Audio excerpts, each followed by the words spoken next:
Ngithanda ukuthi ngubingelele khona la ku Big Space sengiphinde ngabuya ke funa indaba ke ithinto ezedisk yakhona la eMzansi before ngihlale kodabeni cela ke mbukele ungakhohlwa ukuthi ke ulike and ke usubscribe.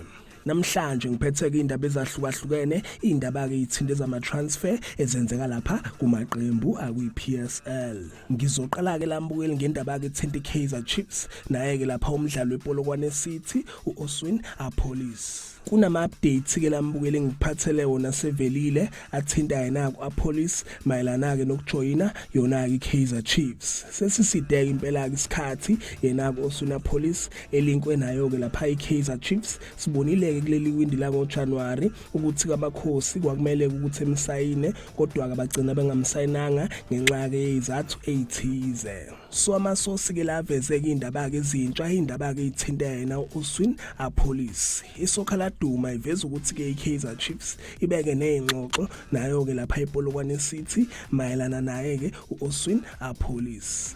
Bathi ke lamaqembu abeke nezingxoxo evikini eledlule mayelana naye uOswin Apolis. Babeke sebeveza ukuthi kwamanje ayikho into ke saphathekayo ethinta ke yena uOswin Apolis mayelana nokujoyina iKaizer Chiefs kodwa ke babeke sebeveza ukuthi ke izinto ziyathembisa.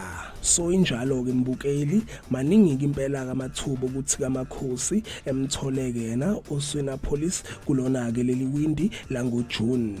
Ngidluleke mbukeli ngelapha kwendaba ke thinta umdlalo wamakhosi yena ke uGeorge Matlow.